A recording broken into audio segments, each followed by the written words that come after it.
जय भोलेनाथ। हर हर महादेव। ओम नमः शिवाय। मित्रों, सोमवार का दिन भगवान भोलेनाथ को समर्पित होता है और सोमवार के दिन आज आप सभी सुनेंगे सोमवार व्रत कथा। देवों के देव महादेव बहुत ही भोले माने जाते हैं, इसलिए उनका एक नाम भोलेनाथ भी है।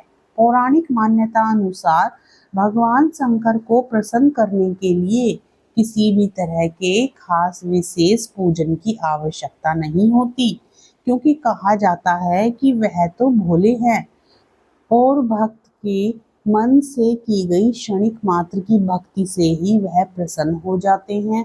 अगर आप भी भगवान शिव की भक्ति और कृपा पाने के लिए सोमवार का व्रत करते हैं तो इस कथा से भोलेनाथ को प्रसन्न कर सकते हैं। यदि आप व्रत नहीं भी करते हैं तो भी इस व्रत कथा को सच्ची श्रद्धा भाव के साथ सुनकर भोलेनाथ की कृपा पाई जा सकती है। तो आइए पूर्ण श्रद्धा भाव और प्रसन्न मन से भगवान भोलेनाथ की आज सोमवार के दिन इस व्रत कथा को सुनते हैं। ओम नमः शिवाय। एक बार किसी एक नगर में एक साहूकार रहता था।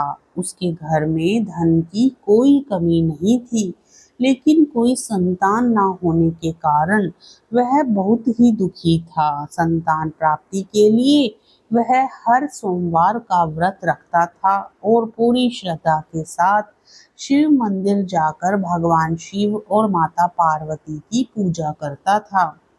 उसकी भक्ति देखकर एक दिन मां पार्वती प्रसन्न होकर भगवान शिव से साहूकार की मनोकामना पूर्ण करने का निवेदन किया। पार्वती जी के आग्रह पर भगवान शिव ने कहा कि हे पार्वती, इस संसार में हर प्राणी को उसके कर्मों का फल मिलता है और जिसके भाग्य में जो हो उसे भोगना ही पड़ता है। लेकिन पार्वती जी ने साहूकार की भक्ति देखकर उसकी मनोकामना पूर्ण करने की इच्छा व्यक्त की। माता पार्वती के आग्रह पर शिवजी ने साहूकार को पुत्र प्राप्ति का वरदान तो दिया, लेकिन उन्होंने बताया कि यह बालक 12 वर्ष तक ही जीवित रहेगा। माता पार्वती और भगवान शिव की बातचीत को साहूकार सुन रहा था, इसलिए उसे ना तो इस बात की खुशी थी और ना ही दुख। वह पहले की तरह शिव जी का पूजन करता रहा। कुछ समय के बाद साहूकार की पत्नी ने एक पुत्र को जन्म दिया। जब वह बालक 11 वर्ष का हुआ तो उसे पढ़ने के लिए काशी भेज दिया गया। साहूकार ने पुत्र के मामा को बुलाकर उसे बहुत सारा धन देते हुए कहा कि तुम इस बालक को काशी विद्या प्राप्ति के लिए ले जाओ। तुम लोग रास्ते में यज्ञ कराते जाना और ब्राह्मणों को भोजन दक्षिणा देते हुए जाना।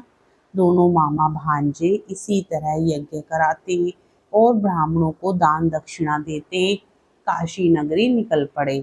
इस दौरान रात में एक नगर पड़ा, जहां नगर के राजा की कन्या का विवाह था। लेकिन जिस राजकुमार से उसका विवाह होने वाला था वह एक आंख से काना था। राजकुमार के पिता ने अपने पुत्र के काना होने की बात को छुपाने के लिए सोचा, क्यों ना साहूकार के पुत्र को दूल्हा बनाकर राजकुमारी से विवाह करा दूं।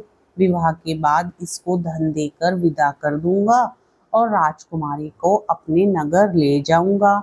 लड़के को दूल्हे के वस्त्र पहनाकर राजकुमारी से विवाह करा दिया गया। साहूकार का पुत्र ईमानदार था, उसे यह बात सही नहीं लगी। उसने अवसर पाकर राजकुमारी के दुपट्टे पर लिखा कि तुम्हारा विवाह तो मेरे साथ हुआ है, लेकिन जिस राजकुमार के संग तुम्हें भेजा जाएगा वह एक आंख से काना है। मैं तो काशी पढ़ने जा रहा हूँ। जब राजकुमारी ने चुन्नी पर लिखी बातें पढ़ी तो उसने अपने माता पिता को यह बात बताई। राजा ने अपनी पुत्री को विदा नहीं किया, फिर बारात वापस चली गई। दूसरी ओर साहूकार का लड़का और उसका मामा काशी पहुंचे। और वहां जाकर उन्होंने यज्ञ किया। जिस दिन लड़का 12 साल का हुआ उस दिन भी यज्ञ का आयोजन था। लड़के ने अपने मामा से कहा कि मेरी तबीयत कुछ ठीक नहीं है। मामा ने कहा कि तुम अंदर जाकर आराम कर लो। शिवजी के वरदान अनुसार कुछ ही देर में उस बालक के प्राण निकल गए। मृत भांजे को देख उसके मामा ने विलाप करना शुरू किया। संयोगवश उसी समय शिव जी और माता पार्वती जी उधर से जा रहे थे। पार्वती माता ने भगवान भोलेनाथ से कहा, स्वामी, मुझे इसके रोने के स्वर सहन नहीं हो रहे। आप इस व्यक्ति के कष्ट को अवश्य ही दूर करें। जब शिव जी मृत बालक के समीप गए तो वह बोले कि यह उसी साहूकार का पुत्र है जिसे मैंने 12 वर्ष की आयु का वरदान दिया था।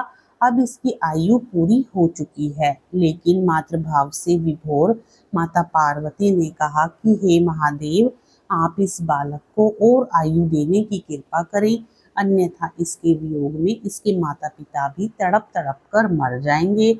माता पार्वती के पुनः आग्रह पर भगवान शिव ने उस लड़के को जीवित होने का वरदान दिया। शिव जी की कृपा से वह लड़का जीवित हो गया। शिक्षा पूरी करके लड़का मामा के साथ अपने नगर की ओर वापस चल दिया। दोनों चलते हुए उसी नगर में पहुंचे जहां उसका विवाह हुआ था। उस नगर में भी उन्होंने यज्ञ का आयोजन किया। उस लड़के के ससुर ने उसे पहचान लिया और महल में ले जाकर उसकी खातिरदारी की और अपनी पुत्री को विदा किया। इधर साहूकार और उसकी पत्नी भूखे प्यासे रहकर बेटे की प्रतीक्षा कर रहे थे। उन्होंने प्रण कर रखा था कि यदि उन्हें अपने बेटे की मृत्यु का समाचार मिला तो वह भी प्राण त्याग देंगे। परंतु अपने बेटे के जीवित होने का समाचार पाकर वह बेहद प्रसन्न हुए। उसी रात भगवान शिव ने साहूकार के स्वप्न में आकर कहा, हे श्रेष्ठी, मैंने तेरे सोमवार के व्रत करने और व्रत कथा सुनने से प्रसन्न होकर तेरे पुत्र को लंबी आयु प्रदान की है। इसी प्रकार जो कोई सोमवार व्रत करता है या कथा सुनता और पढ़ता है उसके सभी दुख दूर होते हैं और सभी मनोकामनाएं पूर्ण होती हैं। हर हर महादेव। ओम नमः शिवाय। आपको यह वीडियो पसंद आए तो लाइक करें, शेयर करें और साथ ही चैनल को सब्सक्राइब भी करें। ओम नमः शिवाय। हर हर महादेव। जय भोलेनाथ।